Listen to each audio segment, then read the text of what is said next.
Hello dear student, स्वागत है आप सभी का पुनः एक नए वीडियो लेक्चर में। तो आज के इस वीडियो में जो है मैं क्लास 12th की फ़िज़िक्स स्टार्ट कर रहा हूं। इससे पहले मैं इंडेक्स वीडियो बना ही चुका हूं। तो आज का ये जो वीडियो है स्टूडेंट, मैं इसमें बताऊंगा कि जो आपका फ़िज़िक्स है, फ़िज़िक्स दो पार्ट में डिवाइड है। जो पहला पार्ट है वो आपका जो है वो आपका है फ़िज़िक्स दो पार्ट है। जो पहले पार्ट अर्थात पहली बुक आपका है उसे आप कहेंगे बेटा इलेक्ट्रोमैग्नेटिज्म। मतलब पूरा फर्स्ट पार्ट में, फर्स्ट पार्ट मतलब फर्स्ट बुक है, दो पार्ट आपके हैं, फर्स्ट और सेकेंड। तो फर्स्ट पार्ट अर्थात फर्स्ट बुक जो है उसे आप कहते हैं इलेक्ट्रोमैग्नेटिज्म, जिसे जो है बेटा आप वैद्युत चुंबकत्व कहते हैं, जिसे बेटा आप वैद्युत चुंबकत्व कहते हैं।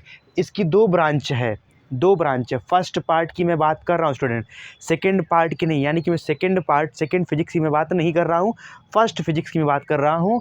इसके दो पार्ट हैं।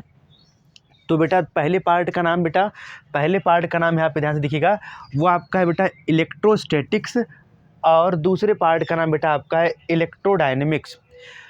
यहाँ जो आपका इलेक्ट्रोस्टैटिक्स है इसे आप हिंदी में कहते हैं स्थिर वैद्युतिकी, और बेटा आपका यहाँ पे जो इलेक्ट्रोडायनेमिक्स है जिसे आप हिंदी में गतिमान वैद्युतिकी के नाम से जानते हैं। थोड़ा सा डीपली चलते हैं बेटा। यहाँ जो शब्द आपको दिखाई दे रहा है इलेक्ट्रो, तो इलेक्ट्रो का मतलब होता है बेटा आपका यहाँ पे आवेश। यहाँ बेटा इलेक्ट्रो का मतलब क्या होता है? आवेश। और स्टैटिक्स का मतलब क्या होता है? स्थिर। तो ये पूरा मिल के हो गया आपका स्थिर आवेश। अर्थात बेटा भौतिक विज्ञान की वह शाखा जिसमें हम स्थिर आवेशों का अध्ययन करते हैं, आप बेटा उसे क्या कहेंगे? स्थिर वैद्युतिकी कहते हैं। और ठीक इसी तरह बेटा आपका है इलेक्ट्रोडायनेमिक्स। क्या बेटा? इलेक्ट्रोडायनेमिक्स। तो अभी हम आपको बताएं इलेक्ट्रो का मतलब क्या होता है। बेटा इलेक्ट्रो का मतलब होता है यहाँ पे आवेश, और डायनेमिक्स का मतलब होता है क्या? गतिमान। और यहाँ आपका था स्टैटिक्स, स्टैटिक्स का अर्थ था स्थिर, यहाँ आपका है डायनेमिक्स, तो डायनेमिक का अर्थ क्या होता है? गतिमान। तो ये भौतिक विज्ञान की वह शाखा है जिसमें हम गतिमान आवेशों का अध्ययन करते हैं, तो हम उसे क्या कहेंगे? गतिमान वैद्युतिकी कहते हैं। तो फिजिक्स आपका देखा जाए जो फर्स्ट पेपर है, फर्स्ट बुक जो आपका, वो टोटल 5 यूनिट में डिवाइड है। अब आपको ये समझना है कि इलेक्ट्रोस्टैटिक्स में कितने चैप्टर को पढ़ने हैं और इलेक्ट्रोडायनेमिक्स में कितने चैप्टर को पढ़ने हैं। तो बेटा ध्यान दीजिएगा, जहाँ भी दिक्कत हो आप दोबारा इस वीडियो को रिवाइज़ करके देख लीजिएगा। और उम्मीद करते हैं मैं पढ़ा रहा हूँ और प्रयास करूँगा अथक धीमे ही पढ़ाऊँ। तो बेटा यहाँ पे देखिए जो स्थिर आवेश है अर्थात स्थिर वैद्युतिकी, इसमें केवल इसे कहेंगे कक्षा 12 की बुक में यूनिट 1, ये फर्स्ट यूनिट है। इसमें टोटल बेटा आपका 4 चैप्टर रखे गए हैं। अर्थात यूनिट 1 जिसे आप कहते हैं स्थिर वैद्युतिकी, तो इसमें टोटल 4 चैप्टर है बेटा। पहले चैप्टर का नाम है क्या? वैद्युत आवेश तथा क्षेत्र। दूसरे चैप्टर का नाम बेटा है आपका वैद्युत फ्लक्स एवं गॉस का प्रमेय। और तीसरे चैप्टर का नाम बेटा आपका वैद्युत विभव।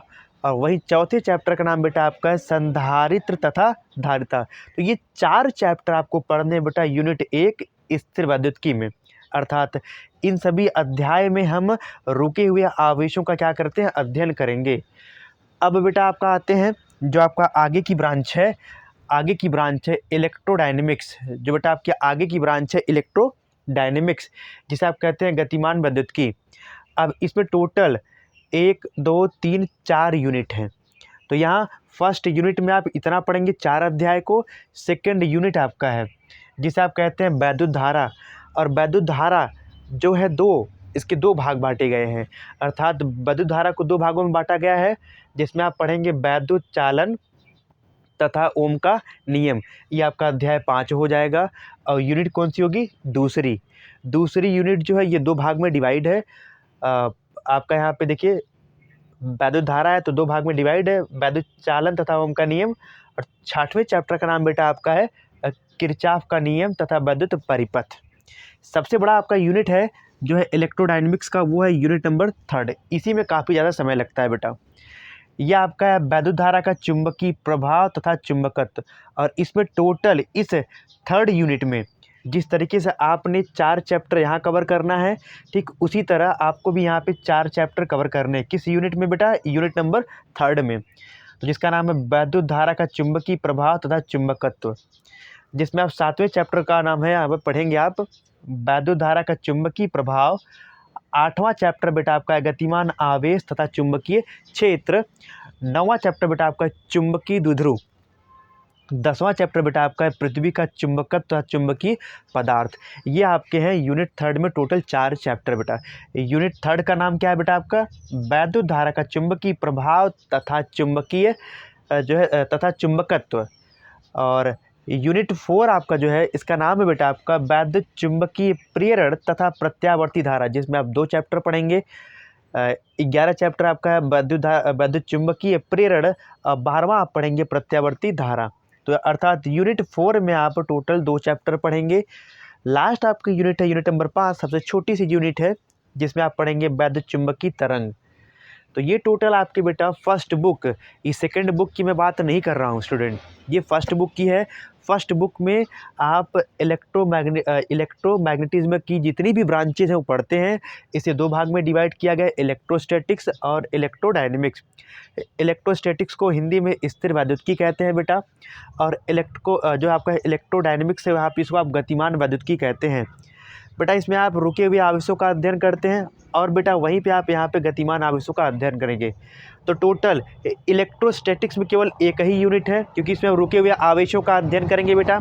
और वहीं इलेक्ट्रोडायनेमिक्स तो टोटल 1 2 3 4 यूनिट्स हैं। इस यूनिट में 2 चैप्टर पढ़ेंगे, और इस यूनिट में बेटा कितने चैप्टर पढ़ेंगे आप? टोटल 4 चैप्टर पढ़ेंगे।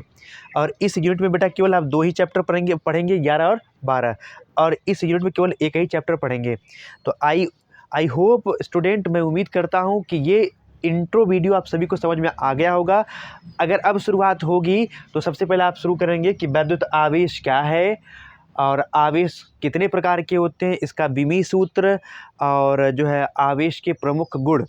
तो इसे आप अच्छे से अध्ययन करने के बाद आप आएंगे क्षेत्र पे।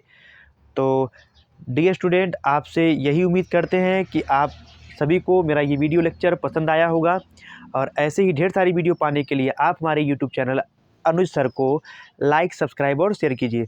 धन्यवाद माय डियर स्टूडेंट।